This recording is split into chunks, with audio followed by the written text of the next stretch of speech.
시작하겠습니다. 반갑습니다. 네, 오늘은 1월 10일이죠. 2020년 1월 10일. 네, 문학 영역을 첫 수업 하게 된 날입니다. 네.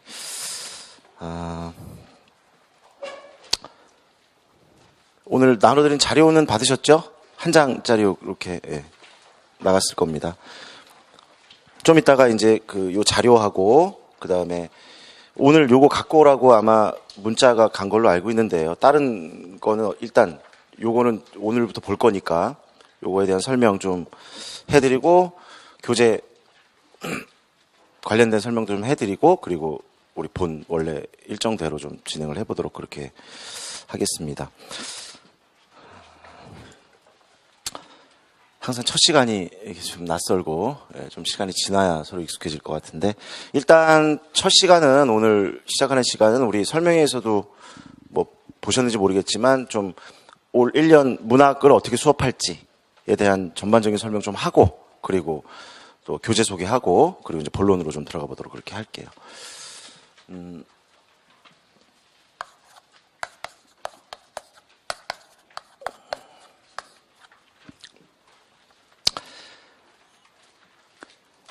지금 수업이 1, 2월 2달 동안 진행이 됩니다. 그런데 그 수업의 계획은 1, 2월로 끝나는 게 아니기 때문에 제 입장에서는 여러분들이 이제 1, 2월 수업을 받고 뭐 또 개인적인 공부를 하거나 학교로 돌아가거나 이제 이런 경우도 있기 때문에 재학생분들도 계시고 그렇지만 계획은 1년치 계획을 짜고 그 전체 안에서 완성되도록 할 수밖에 없다. 1, 2월에 모든 게 완성될 수 없고 어떤 부분이 으로 충분하지 않기 때문에 1월부터 11월까지 여러분들 시험이 보통 뭐 한 11월 셋째 주 토요일 정도 수능이 끝나고 뭐 그 다음 주 토요일 정도에 보통 진행이 되죠. 예. 그래서 그때까지 끝까지 어떻게 그러니까 1년이 채 사실은 안 되는 기간입니다. 그 기간 동안 우리가 문학을 좀 마스터를 해야 된다고 생각이 들기 때문에 전체 계획을 좀 먼저 소개를 1월부터 해드리도록 그렇게 할게요.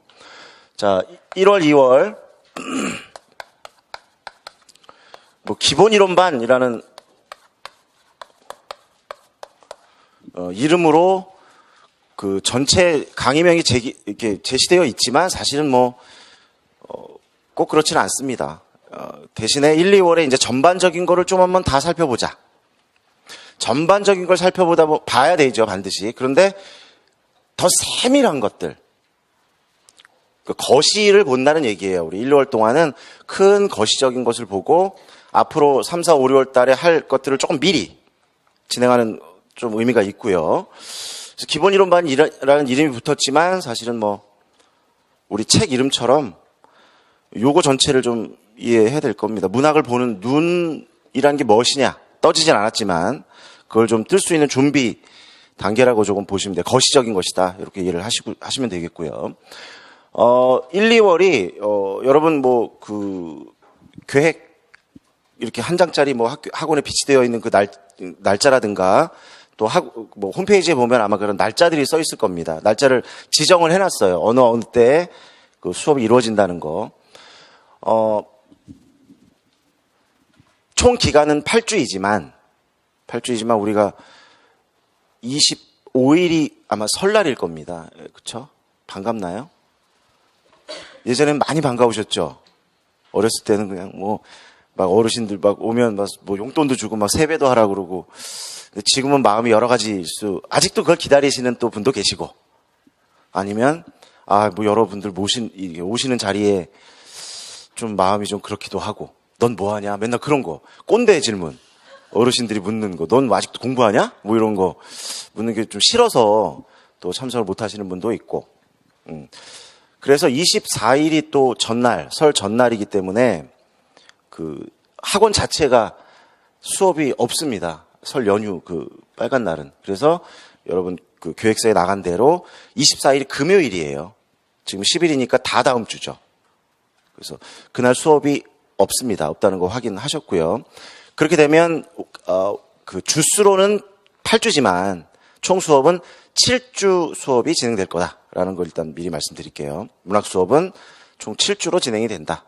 이렇게 이해를 해 두시면 될 거예요. 그러면 각 주차별로 뭐 우리 계획서가 나와 있긴 하지만 뭘 할 거냐라는 걸 좀 간단하게 소개를 해드리면, 먼저 첫 주차에는 문학사인데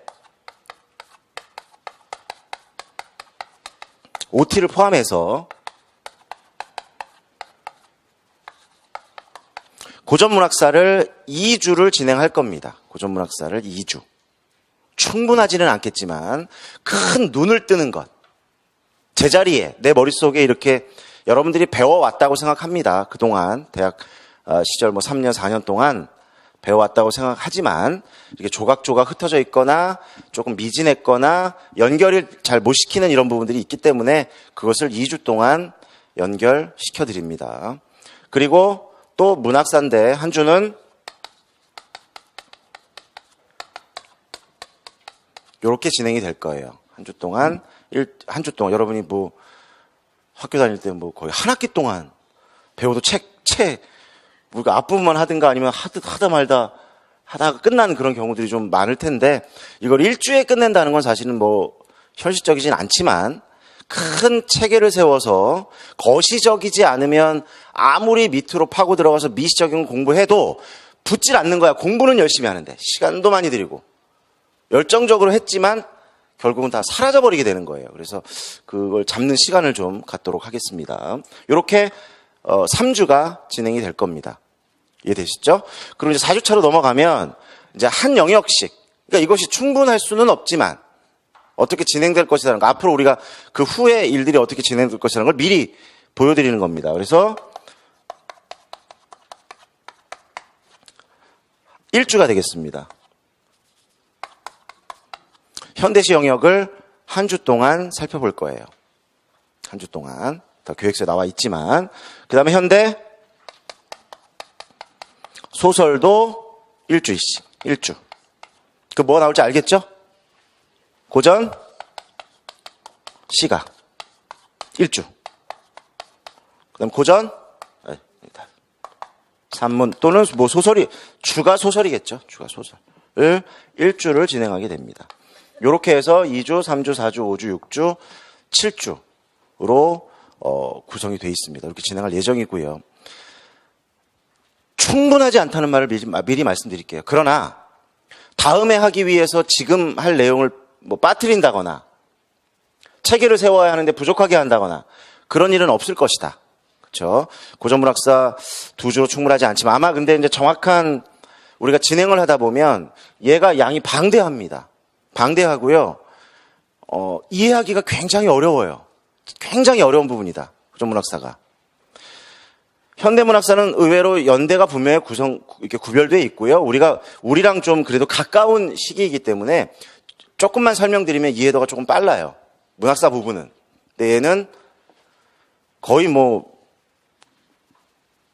길게 얘기하면 몇십만 년부터 시작하는 거, 다 얘기하지는 않겠지만, 짧게는 뭐, 1000년, 2000년 정도의 앞에 이야기를 하는 거기 때문에, 현대 문학사보다는 하고 좀 달라요, 성격이. 그래서 많은 좀 복잡한 연결고리들, 우리가 이해해야만 되는 부분들을 조금, 아마 2주가 조금 넘어갈 수 있을 것이다. 조금 넘어갈 수 있을 것이다. 그리고 조금 넘어갈 수 있을 것이다. 조금씩, 현실이 그렇다는 거예요. 진행을 하다 보면. 되도록 맞추려고 노력을 할 건데, 조금씩 간섭하는 부분도 생길 것이다라는 거 조금 전제로 이해를 해두시면 좋을 것 같습니다. 이렇게 1, 2월이 진행이 되고요. 3, 4월로 가면 뭐 심화 이론반이라는 이름을 붙이는데 정확히 말하면 이론만 하는 건 아닙니다. 문학에서 이론만 할 수가 없죠. 그냥 형식상 붙여놓은 이름입니다. 심화 이론반이라는 이름은. 그럼 요거는 3월, 4월로 나뉘고 얘네들은 8주를 진행할 겁니다. 예, 정상적으로 4주씩 수업이 진행될 거예요. 그러면 3월 달에는 뭘 하냐? 이렇게 전체적인 체계, 얘가 중심이야. 그러니까 어찌됐건 이걸로 거시적인 목표를 세우고, 얘네들이 사실은 미시예요. 그 안에 작품들이 매달리기 때문에. 그러니까 우리가 작품을 아무리 많이 공부했다고 해도 왜 기억에 남지 않고 자꾸 비효율적인 느낌이 드냐? 뭐냐면 큰 체계가 없기 때문에 작은 게 붙질 않아. 얘를 세워야 이 작은 미시적인 부분들이 제자리를 찾는 거예요. 쉽게 말하면 그냥 제자리. 그러면 처음에는 조금 힘들어요. 처음에 힘들고 나중에 편할래요? 처음에 편하고 나중에 편할래요? 아니군요. 근데 보통은 처음에 이렇게 제대로 세울 때가 힘들지만 뒤에 편해집니다, 점점. 이게 반복되거든. 근데 처음에 편하려고 조금 쉽게. 근데 가다 보면 뒤에 나중에 정말 정작 7월, 8월로 넘어가서 정말 큰 산을 만나는 거야. 내가 그동안 해왔던 공부가 기억이 안 나기 시작하는 거야, 이제. 그렇죠? 그래서 이 체계를 세우는 작업이 어려운 작업이지만 이 작업을 해놓고 붙이면 훨씬 수월하고 효율적이다. 그죠? 그래서 여기 이제 거시적인 체계를 세운 다음에 3, 4월로 넘어오면 이제 미시적인 작업들을 하게 된다는 거예요. 이런 한 영역씩. 그래서 3월은 현대시입니다. 그런데 우리 여기에 들어있는 요 영역들의 이름을 전부 제가 눈이라고 붙여놨어요. 안목을 지니지 못하면, 우리가 설명 때 했지만 맹목적이면 성공할 수 없다. 성공하는 방법은 뭐냐? 눈을 키워야 한다는 것. 계속 설명하겠죠. 눈은 통찰력을 말합니다. 보면 이거는 중요하구나, 이거는 중요하지 않구나, 이건 필요하구나, 이건 불필요하구나라는 그걸 가져야 되는 거야. 여러분들이. 저도 해주겠지만 스스로도 가져야 돼. 그래야 혼자 공부할 때, 제가 맨날 붙어서 같이 공부할 수 없잖아요. 그래야 혼자 공부할 때 불필요한 것들은 빼고 핵심적인 것들이 눈에 띄어야 그걸로 공부해야 효율적으로 앞으로 나갈 수 있다. 똑같은 시간을 공부해도. 그래서 미시적으로 갑니다. 그래서 이 영역의 이름이 현대시를 다 이름들이 있어요. 이렇게 보는 눈입니다. 그럼 얘도 사실은 문학사를 보는 눈이 필요한 거야. 눈, 통찰력. 그 전체를 보고 그 연결 고리들을 이해하면 그 다음에 쉬워지는 겁니다. 훨씬 더. 여기서는 현대시를 보는 눈 똑같은데요. 여기는 이제 적죠, 시간이. 근데 여기로 돌아와서 얘를 먼저 하겠죠. 그리고 한참 얘네들을 한 다음에 와서 4주 동안 집중합니다. 현대시에만. 여러분이 살아오면서 그런 경험이 있을 수도 있고 없을 수도 있고요. 내가 정말 내 인생을 현대시에 바친다. 4주 동안. 그런 적이 아마 모르겠습니다. 없었을 가능성이 조금 높을 수 있을 것 같아요. 내가 온통 내 삶을 현대시에만 내가 한번 바쳐보리라.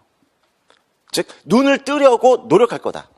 현대시를 보는 통찰하는 그런 눈을 내가 갖도록 한번 깊이 빠져보겠다라고 생각을 가지시면 좋겠어요. 오게 된다면. 그렇지 않으면 그냥 마음껏 사시면 되고요. 여러분 자유롭게. 저랑 함께 한다면 제 계획이니까 그렇죠? 그래서 4주 동안 주기 집중. 온통 시에만, 그러니까 아침에 깨서 일어나서 밥 먹을 때도 시 생각. 버스 타고 어디 갈 때도 시 생각. 그죠? 뭘 할 때도 친구 만나서 막 얘기하는데 머릿속에 시 생각. 그럼 나중에 친구를 가르치고 있어. 얘는 국어교사도 아니고 다른 은행에서 일하고 있어.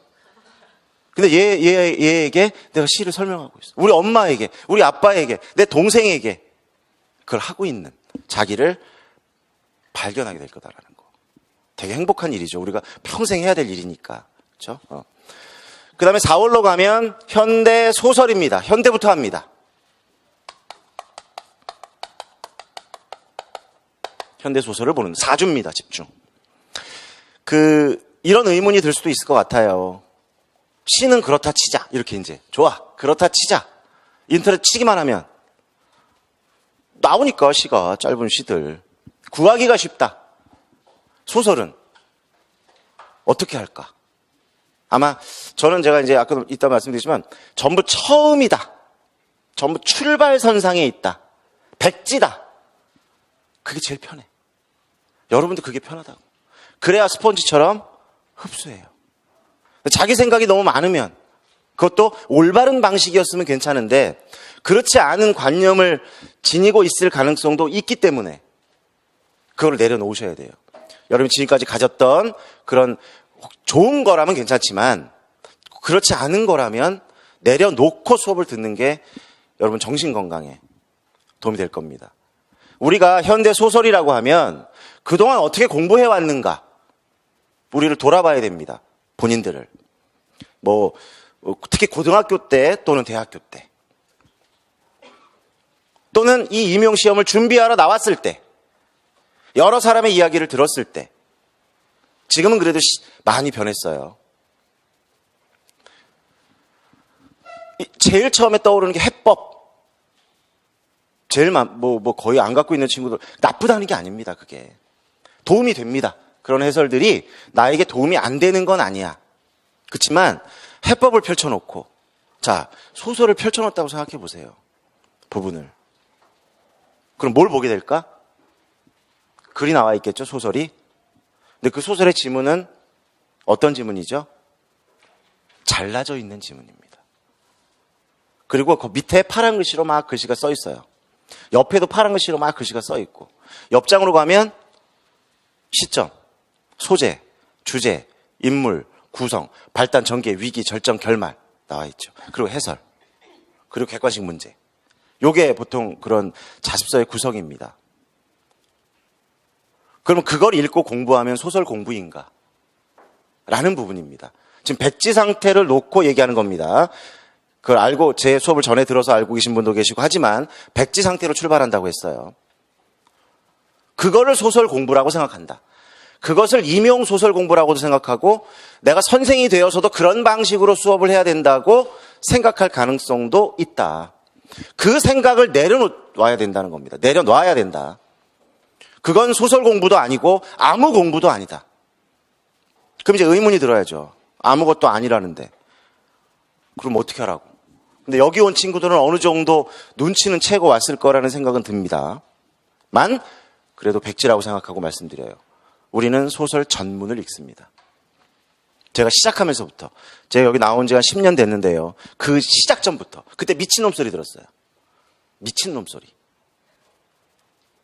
무슨 시간이 어디서 무슨 소설 전문을 읽어. 미쳤다 저거는. 할 수 없는 일. 수험생이 할 수 없는 일을 시킨다.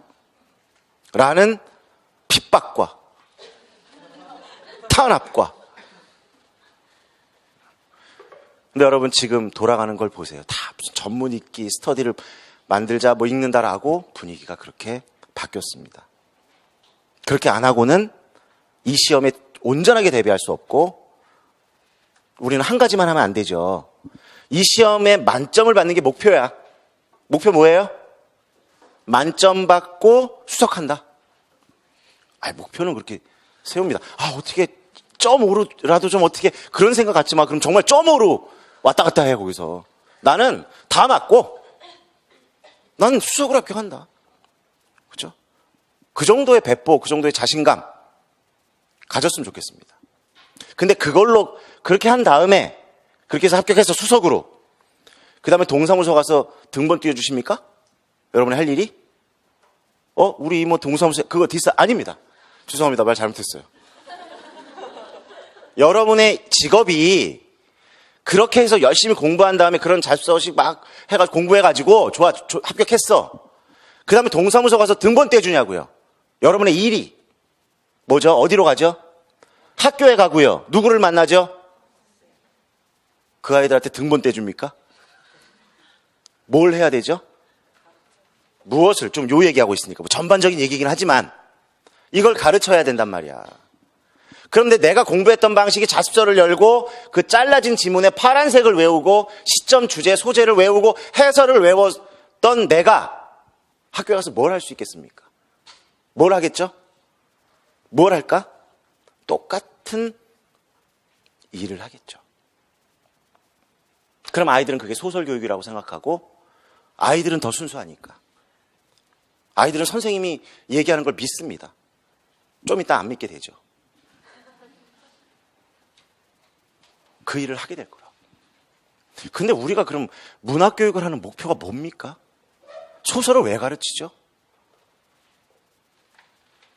저한테 그러셨어요. 말씀 잘하셨어요. 저도 왜 가르쳐야 되는지 모르겠어요. 제발 좀 소설은 없어졌으면 좋겠어요. 문학에서. 시험에서도. 길고 그냥 읽기도 힘들고. 뭔지 그냥 어렵기만 하고. 우리가 자꾸 잊는 게 있다는 거예요. 여러분이 1번 목표가 시험이라는 거 맞습니다. 그걸 도와드릴 거예요. 그렇지만 반드시 1번과 그림자처럼 따라다니는 건 아이들을 가르쳐야 한다는 것. 그 왜 가르치는가? 예를 들어 소설을 왜 가르칠까? 그 생각을 해야 된다는 거야, 우리가. 뭐 때문에 애들은 소설을 배워야 하는가? 시험에 나오니까 중간고사, 기말고사 봐서 너 대학 가야지. 좋은 점수로 대학 가야지. 그 다음에 나도 몰라. 그건 아니잖아요. 교육이라는 거. 아이들이 어린 시절에 여러분 중학교 고등학교 갈 거니까 소설이란 것이 얼마나 흥미있고 재미있고 결국 우리의 삶을 말하는 것이다. 문학 전체가 다 그랬죠. 그러면 졸업을 하고 나서도 그럼 여러분이 가르치는 친구들이 모두 국어교사가 되는 게 아니야. 그런 꿈은 꾸지 마세요. 여러분이 30년 동안 해도 몇 명 안 나와. 많이 안 나와. 나오게 하면 더 좋겠지. 여러분들이 잘 가르쳐서 정말 그렇지만 다 자기 길들이 있잖아요. 각자들, 그렇죠? 그러면 그 아이들이 이 의미가 뭘까? 시험 점수 받는 거 말고는 무슨 의미가 있을까? 어디 공대 가랜데, 공대 갈 친구인데 그 친구가 소설 수업을 들어서 무슨 의미가 있을까? 근데 나중에 아이들이 그걸 질문합니다. 고등학교 아이들이 한 3학년쯤 가면 나한테 질문을 한다고. 전요 뭐 컴퓨터공학 갈 건데요, 이거 뭐하러 배워요? 이런 질문을 한다니까. 아이들이 뭐라고 할 겁니까? 나가 운동장 100바퀴. 옛날엔 그랬어요. 옛날에 참혹했던 시절 그렇게 했습니다. 그러면 그 아이들에게 소설이 무슨 의미가 있냐고. 긴 소설을 읽게 내가 읽어서 시험 받고 아이들도 그렇게 읽도록 가르치는 게 무슨 의미가 있겠냐는 거예요. 컴퓨터공학과 갈 애들, 무슨 화학과 갈 애들, 공대 갈 애들, 뭐 생물학 이쪽으로 갈 애들, 뭐 인공지능 할 애들이 뭐하러 소설을 읽냐라고 물어본다면 난 왜 가르쳐야 하고 왜 배워야 하는가. 그 질문에 대한 답을 스스로 찾지 않으면 우리 예비 선생님들이 뭐하러 학교 가서 뭐하러 가는가. 평생 직장? 안정된 직장? 안정된 월급, 정년 보장? 그건 선생님만 되면 따라오는 거잖아요. 따라오잖아. 그건 당연히 주어지는 권리야, 권리. 그게 목적이 되어서는 안 되죠. 그러니 내가 선생님이 되기 전까지 자습서 열어가지고 그거 다 외우고 해설 같은 거 다 외우고 작품은 제대로 본 경험이나 기억도 없고 그런 상태로 아이들을 만나서 어떤 아이들을 길러낼, 아이들을 어떻게 성장시킬 것인가. 그러니까 선생님들이 행복하지가 않은 거야. 학교에 가서도. 그렇게 하니까 애들이 감동도 없고 무슨 삶의 깨달음도 없고 삶의 변화도 없고 내가 가르치는 거에는 아무 의미도 없는 거야. 그냥 밑줄 치고 색칠하고 시험 치고 점수 몇 점 맞았다. 그것도 중요하지만 중요합니다. 그것도. 그죠? 그래서 소설 전문을 읽어야 될 것이다. 여러분들이. 네. 단 제가 도와드린다. 그러려고 여기 있는 거예요. 무엇을 읽어야 할지 우리가 제일 중요한 두 가지가 있어요. 우리 장문에서도 자주 나오는 건데 장문 미숙한 필자가 왜 글을 잘 못 쓰냐. 무엇을 어떻게 써야 할지 잘 모른다는 거죠. 우연히 떠오르는 영감 같은 것들로 대번에 완성된 글을 쓰려고 하고 그러니까 맥락에 맞지 않는 내용들이 나오고 똑같아요. 우리 공부도. 우리가 보통 이제 요즘에 많이 뭐 전문을 읽자 하는데 무엇을 읽어야 할지 그걸 어떻게 읽어야 할지에 대해서 얘기하는 경우가 많죠. 그냥 해법만 읽으면 돼. 그렇게 방법이 그거야. 야, 뭘 봐야 돼? 그럼 나 문학 공부에 뭐 봐야 돼? 해법. 11종. 그럼 이제 이렇게 묻죠.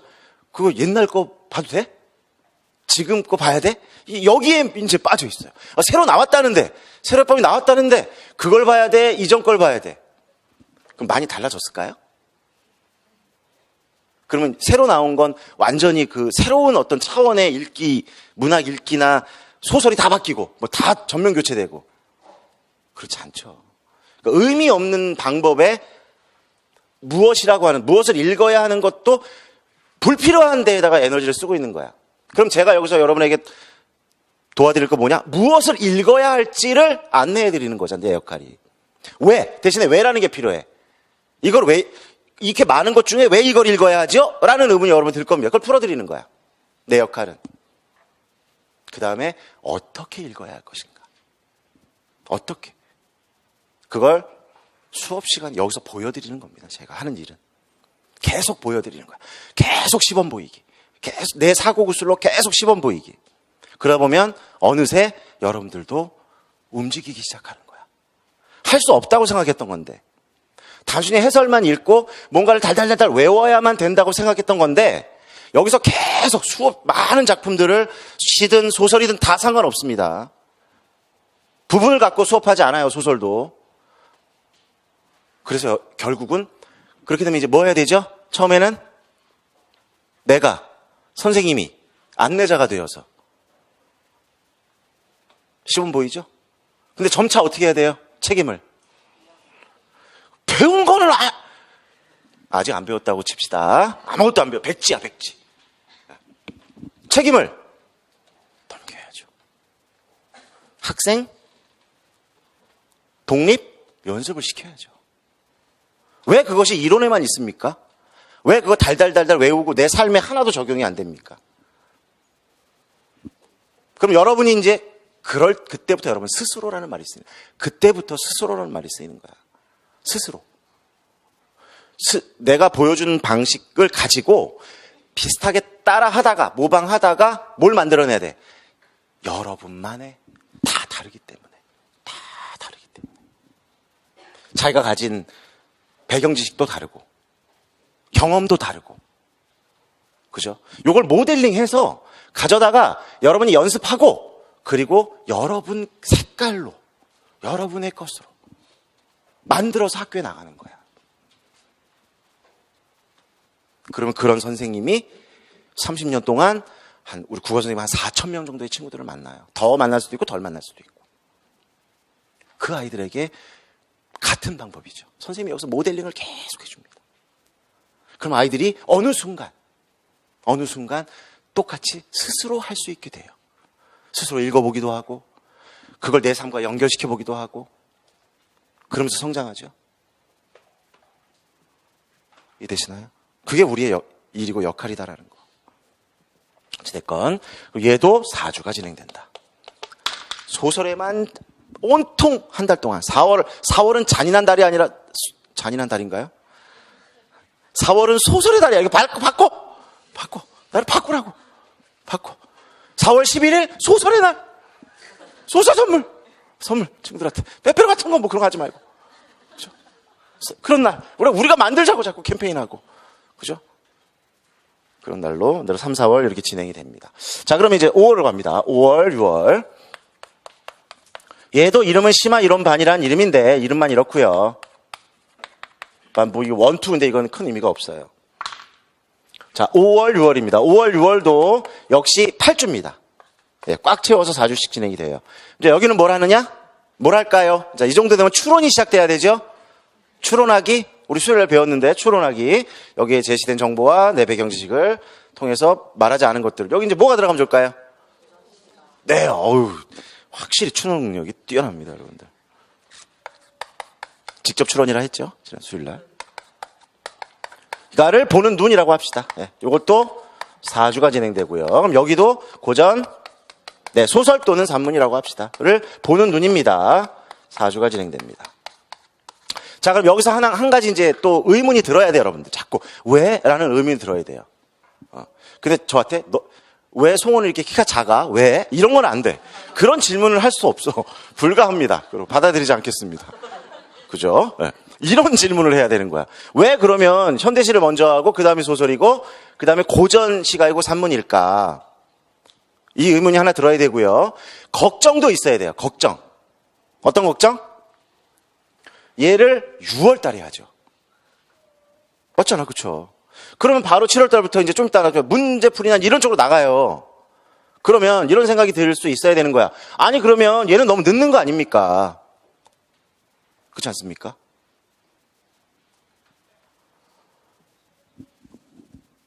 근데 얘하고 얘를 가만히 비춰보면 현대시와 고전시가는 공통점이 있나요, 없나요?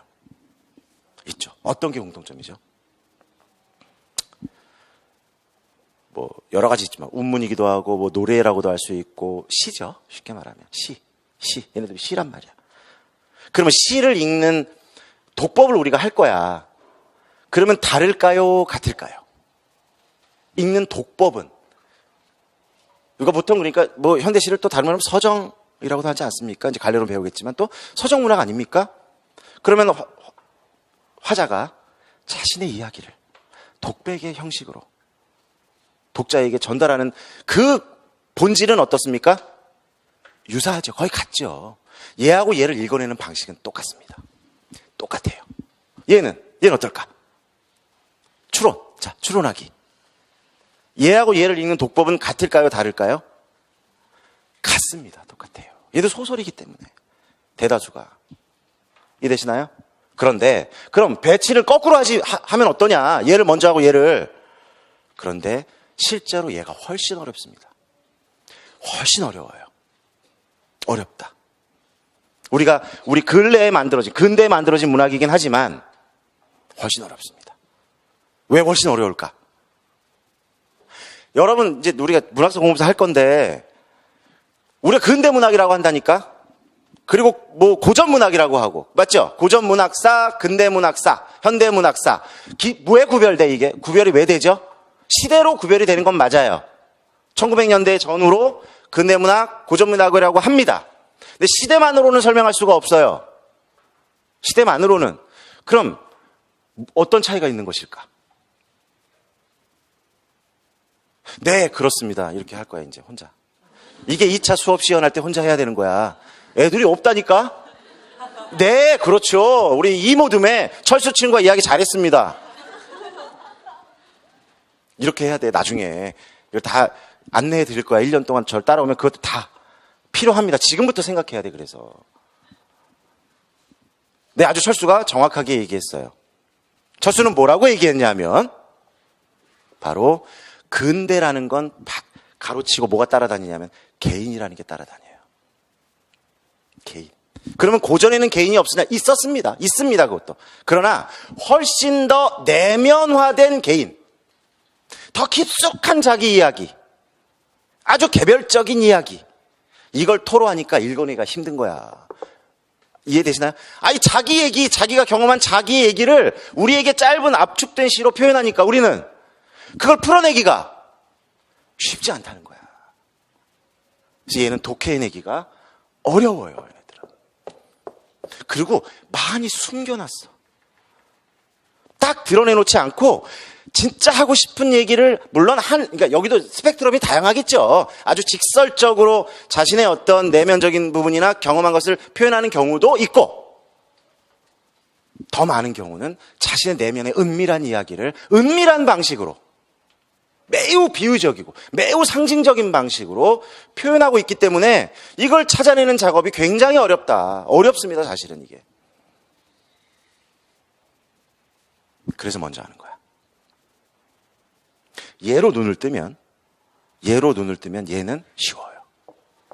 왜? 여기 나타나는 주제들이 많지가 않아.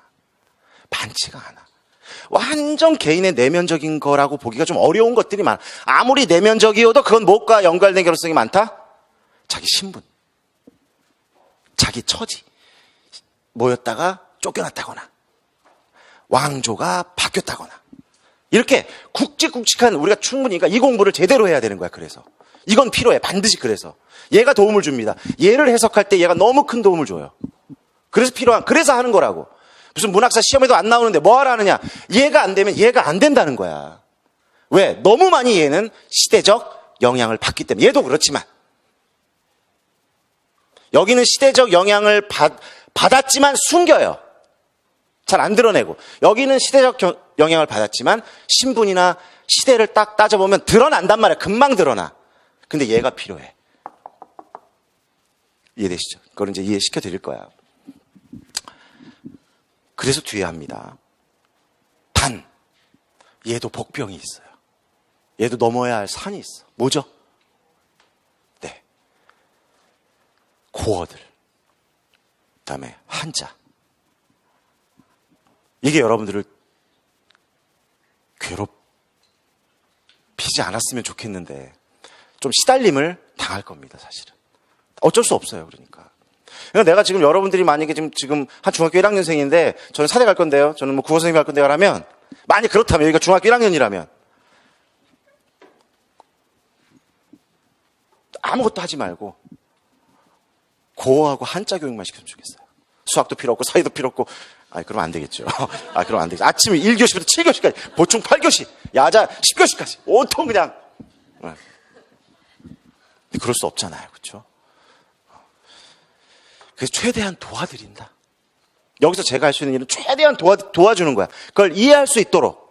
그냥 단순 번역이 아니라 왜 그런지에 대한 거를 좀 이해시켜서. 그죠? 되도록. 그러니까 고어나 한자의 삶, 그것도 다 몰라도 돼. 실제는 맥락에 따라 해석할 수, 그러니까 스킵하는 경우가 많아요. 이렇게 뛰어넘어도 이렇게 뛰어넘는 거지. 모르는 단어 나오면 뛰어넘는다. 이게 문제는 뭐냐면 뛰어넘고 다 뛰어넘고 나는 못하면 이제 생각하면 문제가 있지만. 근데 실제 시험장에서도 우리 합격생들도 다 해석해서 이 어려운 고어나 고사라든가 올해 시험에 고사 나왔죠? 업사시다 그 작년 모의고사 했던 거야. 근데 그때 뭐라고 나왔냐면 무슨 고사까지 이런 무슨 말도 안 되는 고사까지 하냐는 의견이 마음속에 있었어요. 전 못 들었어요. 친구들의 마음속에 있었던 것 같아. 하여튼 도와드린다. 이해할 수 있도록. 쉽진 않겠지만 근데 그 벽만 넘으면 해석은 정말 쉽다. 그래서 각각 장단점이 있지만 얘가 내용상으로 파악해내기가 어렵기 때문에 먼저 수업을 진행한다는 것. 그렇게 이해를 하시고요. 또 한 가지는 얘가 여기 집중한다고 했지만 얘가 이제 어느 정도 조금 보일 거야. 조금 감이 오고 뭔가 이제 이렇게 되면 막 자기 스스로 굴려갈 수 있는 막 열정도 생기고 합니다. 그런데 딱 끊고 여기로 넘어간다고 했죠. 그럼 이때는 온통 소설에만 40 동안 빠지는데 완전 깊숙이 빠지는데 그때 얘를 같이 굴립니다. 선생님 말이 안 되잖아요. 아까 한 말과 모순되지 않습니까? 아까는 요거 40 동안 하고 얘만 40 동안 한다고 했는데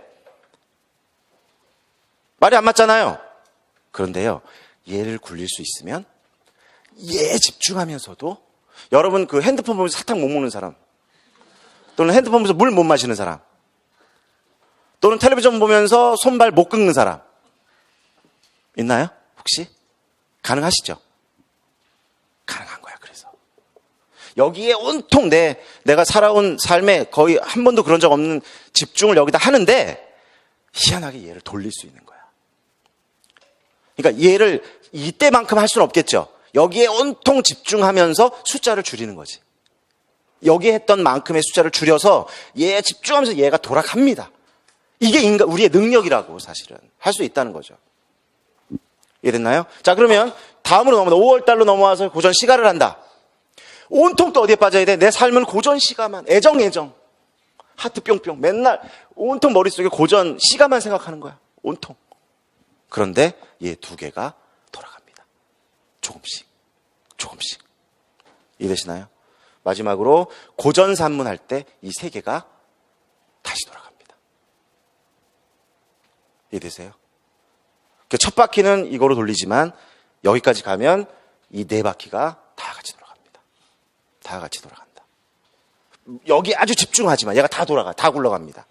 이렇게 6월까지 한 텀이 끝나는 거야. 이게 한 텀입니다. 크게 보면. 근데 우리가 이제 7월로 넘어가면 여기서 공부했던 거 이제 7월에 마음껏 이제 막 쓰고 막 이래야 되는, 그럴 수 없어요. 그거를 상상하지 않았으면 좋겠습니다. 6개월 동안 그냥 쫙 하고 내가 문제풀이반 딱 하게 되면 문제를 딱 받게 되면 시간에 쫙 1페이지로 쫙 쓴 다음에 딱 완벽한 답안을 딱 내고, 이거는 불가능하다. 가능하지 않습니다.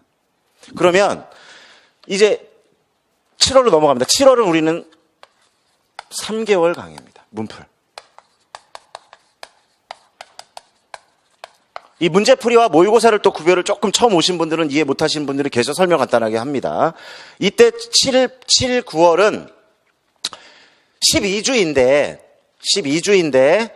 보통 우리가 10주를 수업을 합니다. 10주. 근데 한 주는, 그 10주 중에 한 주는 이 시소 모의고사가 있어요. 이때 시소는 7월 달쯤에 있습니다. 7월 중순이나 말쯤에 시소 전국 모의고사가, 그죠? 그래서 그 한 주는 그 풀이를 해주는 하여튼 그런 시간이고요. 그러니까 총 사실은 9주입니다. 9주. 잘못 얘기했습니다. 국교론 얘기를 했네요. 미쳤나 봐. 정신이 없네요. 지금 체육 시간이죠? 자, 갈아입고 빨리. 알아서 갈아입고. 자, 강당에 모여. 네. 미안합니다. 헷갈렸습니다. 지금 문학인데. 문학은 12주가 진행됩니다. 12주. 아, 미안합니다. 12주예요. 문학 꽉 차 12주. 12주입니다. 죄송합니다. 순서는 근데 또 어떻게 돌아오냐? 여기까지 왔죠? 그러면 다시 뭐로 갈까요? 이제 추론. 예, 현대시 영역 문풀입니다. 얘를 몇 주로 한다? 아까 12주로 했죠, 총? 자, 그러면 어떻게 추론할 수 있죠? 이거 추론도 아니죠? 나누기죠. 이렇게 다 진행이 될 거예요. 다 쓰지 않겠습니다. 네, 소설, 고전 시가, 고전 산문. 이렇게 진행이 될 겁니다. 3주씩. 12주입니다. 자, 그러면 잘 보세요. 이렇게 바퀴를 돌렸잖아. 여기서부터 돌리기 시작했죠. 큰 틀을 짜고 작은 바퀴를 먼저 시작해서 여기서 굴린다고 했죠, 이제. 그러면 여기까지 오면 어떻게 굴러간다고요? 고전 산문에 집중하면서 세 영역이 굴러갔다고 했죠? 맞죠? 자, 그러면서 이걸 40 동안 배우고 7구월로 넘어오면 일단 내 영역을 한 번 다 해봤죠. 그러면서 다시 일로 오면 여기에 내가 6월 때까지 공부해놓은 걸 쏟아내는 작업이 아니라 다시 현대시 공부를 하는 시간이라는 거야. 다시. 이게 주기 집중이에요. 한번 집중했다가 조금씩 돌려서 다른 데에 집중했다가 돌아오는. 여기 집중하겠죠. 여기에 또 온통. 근데 대신에 이제 좀 달라지는 건 문제와 연관해서 적용할 수 있는 힘을 기르면서 또 현대시 분석 공부를 하는 거야. 또 별게 아니고요. 문제만 푸는 게 아니라 이때 저때 하고 이때 했던 걸 또 하는 거야. 이때. 이해되십니까? 그러면서 문제를 풀고 적용하고. 그런데 어때요? 봐. 여기에 집중하잖아요. 여기에 집중하지만 뭘 할 수 있죠? 얘네 셋을 굴릴 수 있는 거야. 분석을. 조금씩이라도. 아주 조금씩이라도. 그럼 얘도 돌아가죠? 이 바퀴도 돌아가죠? 이해되나요? 다음에 갔을 때 여기에 집중하고 또 소설 공부하고 소설 문제 풀고 적용하고 그러면서 얘네 셋을 또 돌리는 거야. 이런 방식입니다. 그러니까 혹자는 그럴 수 있어요. 아니 뭐 그러면 여기서 그냥 조금씩 해주면 안 되냐. 3월 달에 4주 동안 저기처럼 현대시 1주, 현대소설 1주 조금씩 해서 골고루 맛보게 해줘야 불안하지 않게 가지 않느냐. 과거에 한 번 그렇게 해봤어요. 과거에. 여기 수업을 할 때. 이것도 아니고 저것도 아니고 눈도 못 뜨고 그냥 여러분의 그 불안한 욕망만 채워주는 거야. 나 이것도 했고 저것도 했고 요것도 했고 저것도 했으니까 됐어. 근데 안 됐어. 그게 안 되겠더라고. 여러분은 욕망을 채웠겠지만 내가 지켜보면 안 되는 거야. 눈도 못 뜨고 스스로 저를 벗어나서 따로 스스로도 안 되는 거야 이게. 그렇죠? 이렇게 돌리면 마치 하나만 하는 것처럼 보이지만 물 밑에서 오리발이 계속 같이 돌아간다는 거. 이 영역도 모두 그렇게 돌아간다는 거를 이해하시면 좋겠다. 여러분들을 괴로움에 빠뜨리려고 또 잘못된 이런 길로 빠뜨리려고 이렇게 진행하는 것이 아니라 가장 합리적이고 합당하게 눈을 뜨게 만들어주는. 그리고는 나중에 스스로 혼자 가서 할 수 있게끔 학생 독립 연습 그리고 적용까지 혼자 할 수 있게 하는 방법이기 때문에 이 방법을 선택하고 진행하고 있다. 이렇게 이해를 좀 해주시면 되겠어요. 됐죠? 그리고 10월, 11월이 모의고사입니다. 이때는 전 영역 모의고사를 쳐요. A형, B형 그대로 이렇게 나눠가지고 시간도 그대로 우리가 90분, A형 90분, B형 90분으로 나누어서 모의고사 문제를 풀고 설명을 듣고 공부를 하게 될 거야. 이때에도 얘가 계속 돌아갑니다. 계속 돌아가요. 조금씩. 이 공부를 하는 와중에도. 이것이 1년의 흐름인데 얘는 그러면 여기서 하고 끝나느냐? 그렇지 않습니다. 끝나지 않고요. 여기서 다시 합니다. 뭐 할 때? 그러니까 어떻게 하겠죠, 여기는? 요걸 하고 지금 우리 3주 동안 하고 3, 4월에 가면 이때 뭘 할까요? 하긴 하는데 현대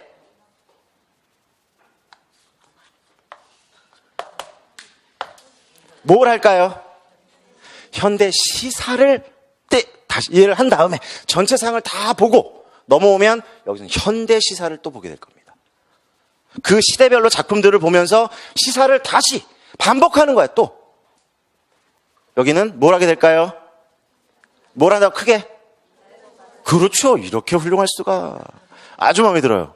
올해 친구들 진짜 최고로 마음에 들어. 그동안 만났던 친구들도 마음에 들었지만 지금 더 마음에 들어요. 최고야, 최고. 이렇게 잘 이해할 수가. 안 질문해도 되겠죠? 벌써 다 깨달았죠? 뭐 하나를 가르치면 4개를 알아요. 총 4개. 이렇게.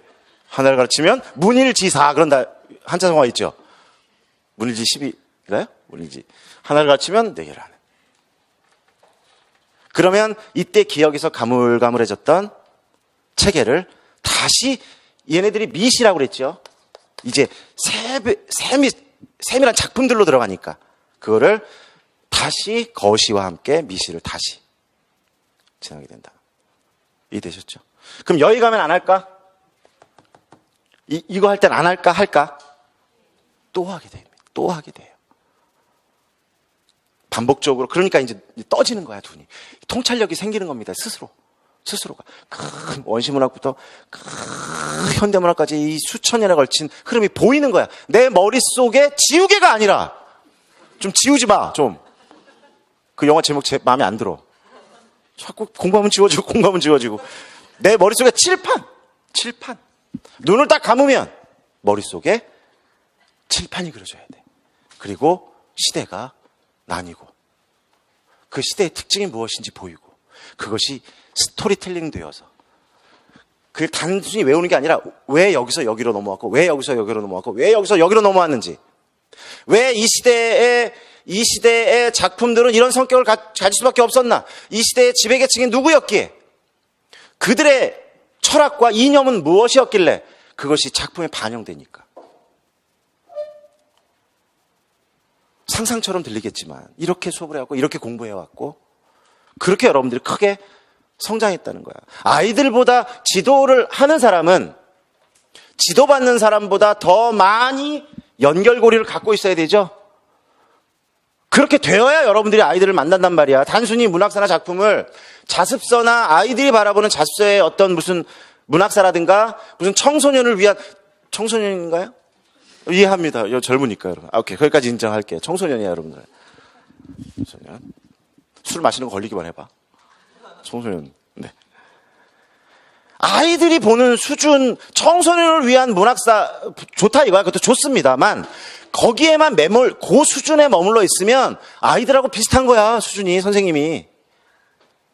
그건 지도인이 될 수 없어요. 돼서는 안 된다. 지도하는 사람은 지도받는 사람의 보다 키가 커도 괜찮고 안 커도 괜찮고. 그렇죠? 이해되시고요. 그리고 또 하나는 조금 이제 이게 2년 전부터 좀 달라졌는데요. 여기에 3, 4월에 이거 수업한다고 했죠. 현대시사하고 시 바로 이어간다고 했죠. 수업에서. 그런데 이때 이 3, 4월에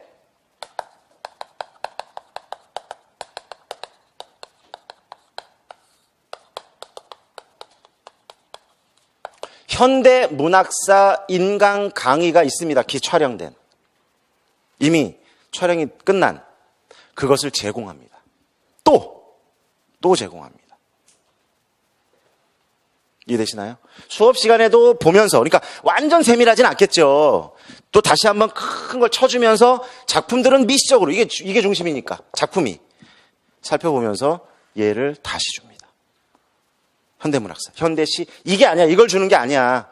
요게 아니라 강의 수는 많지 않아요. 한 17강 정도? 만만하죠? 17강 정도. 자르면 몇 강 안 돼요. 총 문학사 강의가 한 20강이 안 돼요. 그러니까 뭐 나눠두면 괜찮죠. 근데 한 강의 180분. 옛날엔 그렇게 했어. 연속 3시간을 수업한 적도 있어요. 전에는. 근데 친구들이 버텼어. 꿋꿋이. 네가 이기나 내가 이기나 해보자. 근데 요즘 친구들은 1시간만 넘어가도 조금 힘들어 하시더라고.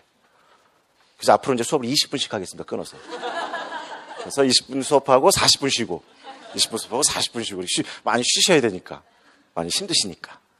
이걸 제공합니다. 여기서는 뭘 줄까요? 여기서는. 오리월은.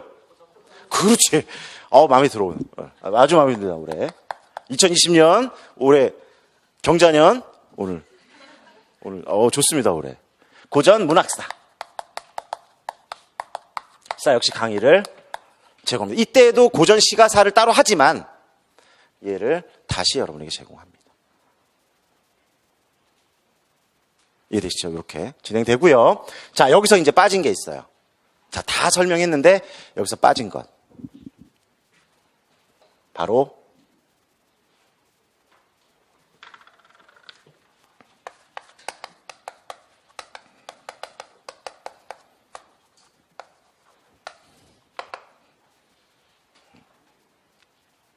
너무너무 중요해서. 노란 색깔, 얘도 중요해요. 만약에 정말 기출, 이제 문학이죠. 기출 문제가에 눈이 떠졌다면, 온전하게 떠졌다면, 그럼 시험 치러 가도 돼요.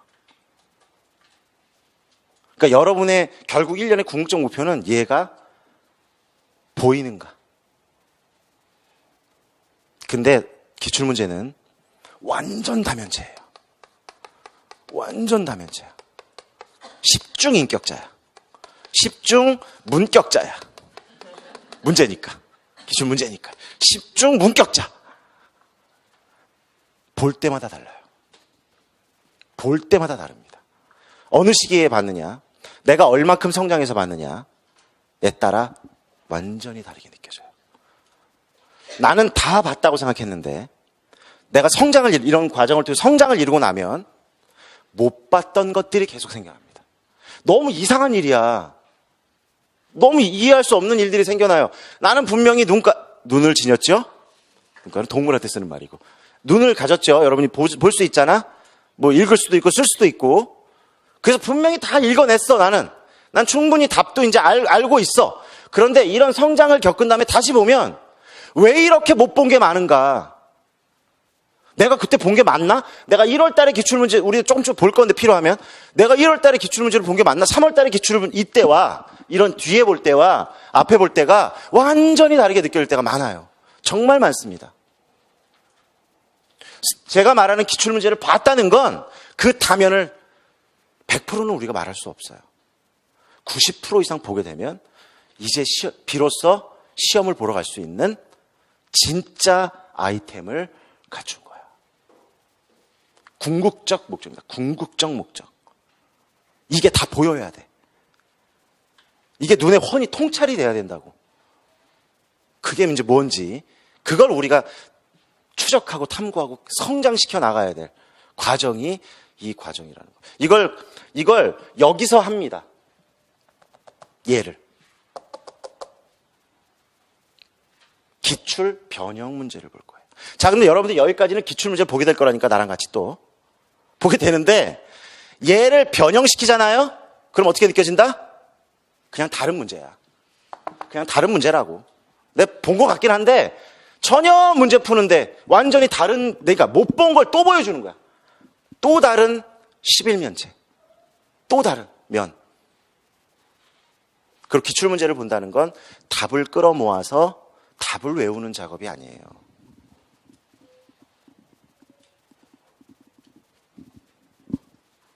여러분 채집인이야? 채집민? 수련민? 이따 배울 거거든. 고조문학사 앞부분에 그분들이 어떻게 살아왔는지, 그분들의 이야기가 무엇인지 있어. 이야기가, 그분들의 이야기가. 이거 주워 먹다고 무시하지 마. 주워 먹고 그냥 돌 던져가지고 야 던져 그래갖고 막 돌 깨가지고 던져가지고 놓쳤다 뭐 잡았다 이런 거 했다고 원시인이야 라고 생각하지 마세요. 위대한, 이따 위대함을 이따가 보게 될 겁니다. 그들의 위대함. 여러분 수련민이야? 채집민이야? 답 같은 거 주워오고. 답 주워오죠? 주워오죠? 그죠? 어디서 채집해오죠? 그걸 쫙 모아. 그 다음에 그 문제와 관련되어 있다는 해설이든 뭐든 잔뜩 모아. 너무 행복하죠. 세상을 다 가진 것 같아. 난 이제 이 문제를 다 풀 수 있을 것 같아. 이게 이제 한 문제는 괜찮은데, 문제가 한 문제면 괜찮은데, 한 문제 아니죠? 이 1997년부터 2020 학년도까지의 문제가 무지하게 많겠죠. 셀 수도 없겠죠. 그럼 모으다 보면 어떻게 돼요? 그렇게 모으다 보면 너무 행복해. 그 순간은 내가 살아있는 것 같아. 뭔가 내 삶의 의미야. 채집의 의미. 채집의 의미. 그렇구나. 내가 원시인의 유전자를 갖고 있구나. 이게 너무 행복한 거예요. 주워다가 모으는 게. 막 모아. 그럼 어떻게 돼요? 양이 점점 늘어나겠죠. 그리고 딱 만족스러우니까 딱 된 다음에 어떻게 도서관에서 딱 된 다음에 배고 자. 하나 끝났어. 침 질질 흘리고. 근데 얘가 양이 많아. 너무 그때는 행복한데. 막 자려고 해서 붙이고 막 오려 붙이고 복사해 붙이고 하면 너무 행복한데 뒤돌아보면 양은 산더미 같이 쌓여 있고 결국 내가 그 내용을 내 것으로 만든 건 아닐 가능성이 높다는 거죠. 그렇게 실패들을 많이 합니다. 그걸 공부라고 생각하고 답을 거꾸로 연역적으로 푸는 거죠. 답을 딱 상정해 놓고 답을 딱 상정해 놓고 거꾸로 문제를 풀어가는 연습을 한단 말이야. 기출문제 공부라는 걸. 논리적 흐름이 그렇게 돼 있으니까 답을 모을 수밖에 없는 거야. 왜? 내가 답을 어떻게 알아? 나는 답을 내가 해석한다고 못 믿어. 이런 이제 자기 불신지옥. 자기를 못 믿어. 그러니까 모아야죠. 해설도 막 모으고 답과 비슷한 해설들 어느 책에 어느 교과서 어느 개론서에 그 답이 나왔다고 하면 다 어떻게 돼요? 하이에나가 되는 거야. 전부 거기로 몰려가지고 그 개론서 그 교과서 뭐냐. 근데 이게 합리적인가라는 의심을 해야 되는데 합리적인가 정말. 우리가 어떤 때에 빠지면 그걸 합리인지 비합리인지를 구별하지 못합니다. 앨리스가 얘기했죠. 비합리적 신념. 교육심리 안 배우나요?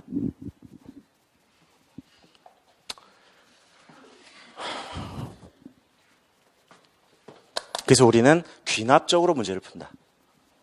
뭐냐? 답을 상정하지 않습니다. 답이 다 없어도 돼. 다 없어도 돼.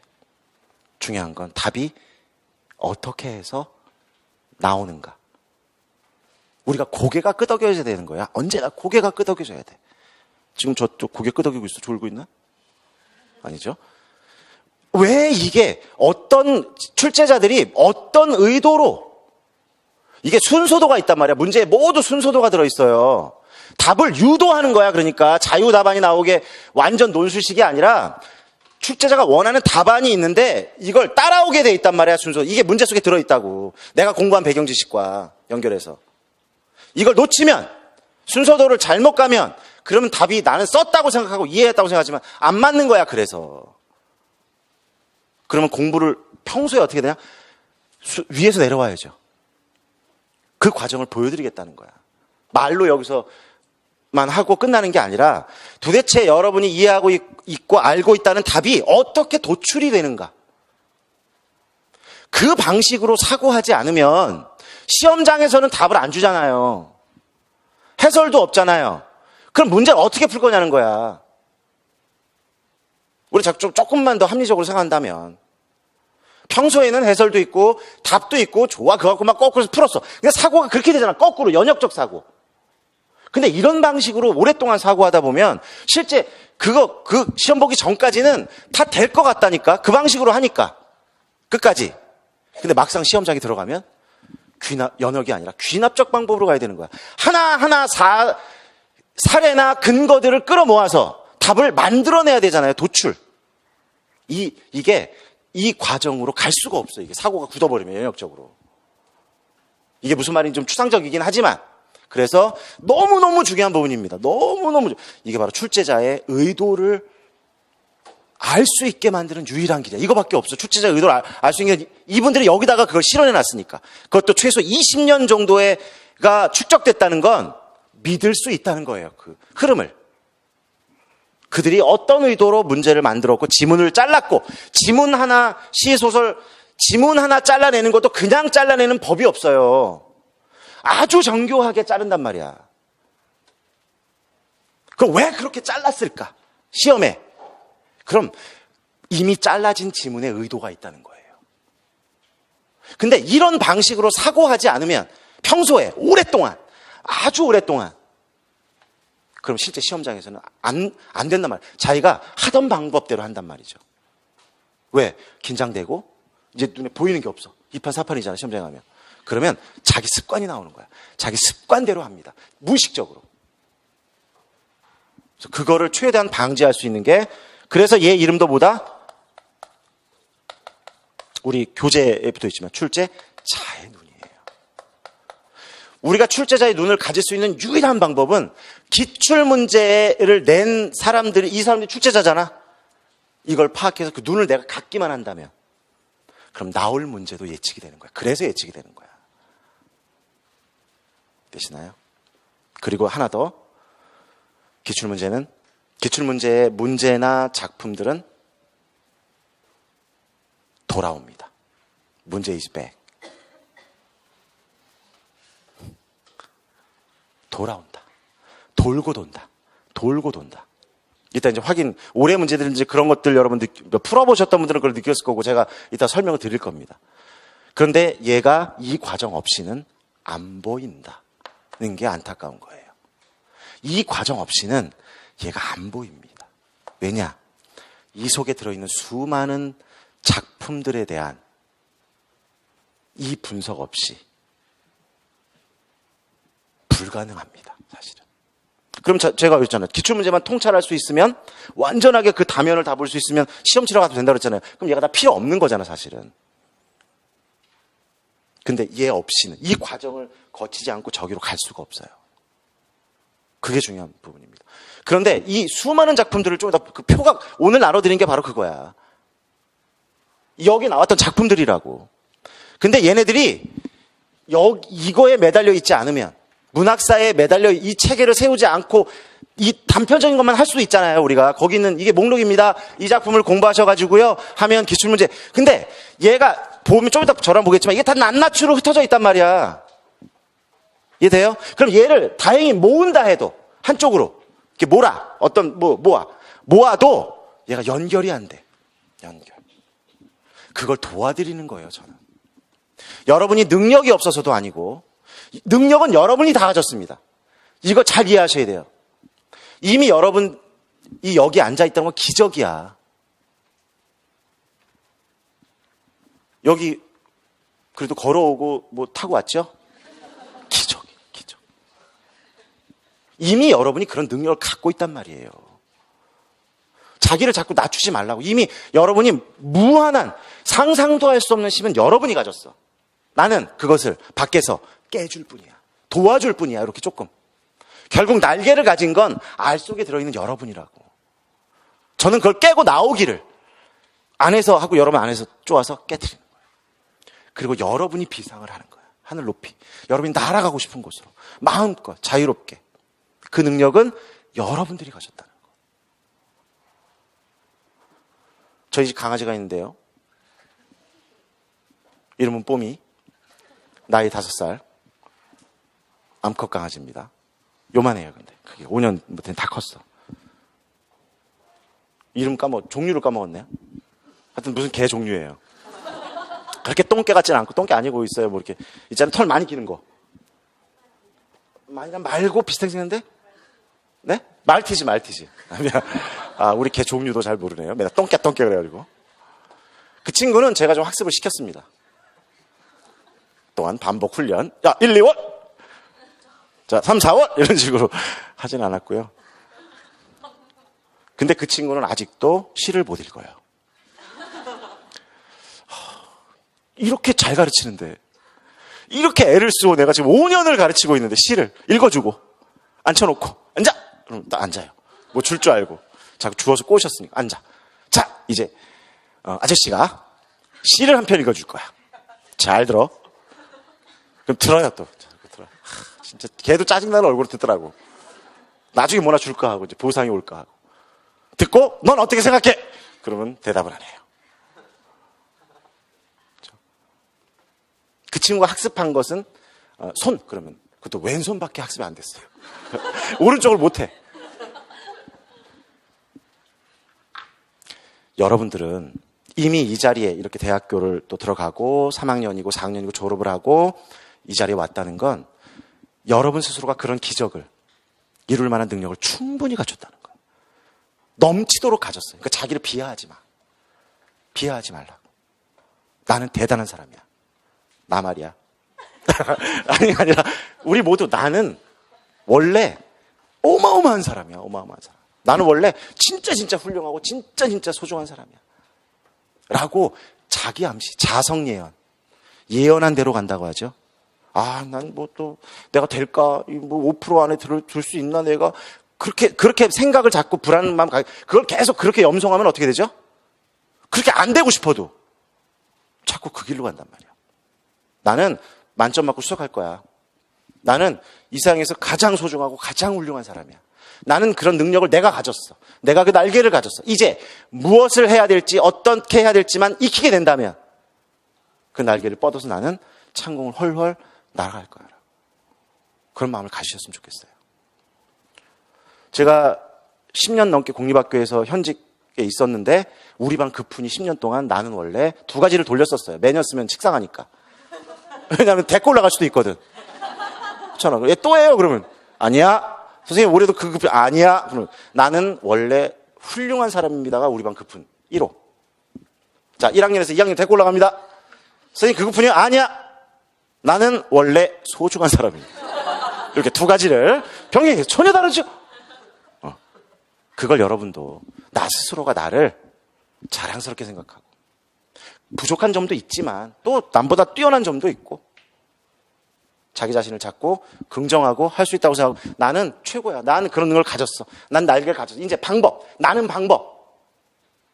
어떻게 해야지 날 수 있는지 방법만 익히면 나는 내 마음대로 날아갈 거야. 라는 좀 그런 믿음, 스스로에 대한 믿음을 좀 가지시면 어떨까라는 생각이 듭니다. 이렇게 좀 시간이 길었지만 오리엔테이션 좀 마치고 좀 쉬었다가 이어서 본격적인 이야기 나누겠습니다. 좀 쉬겠습니다.